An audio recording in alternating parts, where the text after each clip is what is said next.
After 7 long weeks of practice, the new head baseball coach is bringing the World Series back to the Beck. Vincent.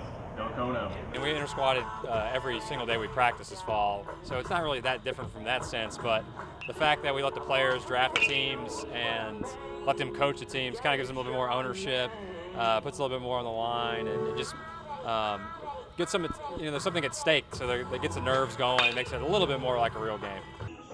With more than just bragging rights on the line, team captains felt the pressures of what it's like to be a coach and maybe even gained a little respect for the job. I'm honored to be chosen, and I hope that I can lead the right way and hope and give these guys a good example to follow. It's a lot harder than it looks. It's just a lot of game management. Obviously playing too along the lines, but it makes it a lot harder. I think it's good to give the ownership of to the team. I think that the best leadership always comes from your players. If you don't have that, then you're probably in trouble. As a head coach or as coaches, we want to be great leaders, and of course we're the people in charge.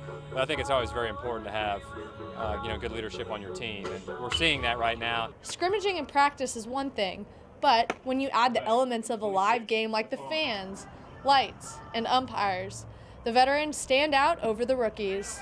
Getting to play competitive baseball, just like to see, and that's the hardest part, is coming from practicing and not playing anybody and playing in front of people to starting to play in front of people and playing another team. And at the end of the day, we're not playing a team, we're playing the game. And so that's kind of what we got to take from all of this. It was good to see who, when the lights come on, the stakes are raised a little bit, who's not ready yet to handle the pressure. And you see a little bit more of the veteran guys, with experience, kind of separate themselves from some of the younger guys that maybe had, finally gotten a hold of fall practice and were kind of competing with those older guys. You saw that veteran experience shine through.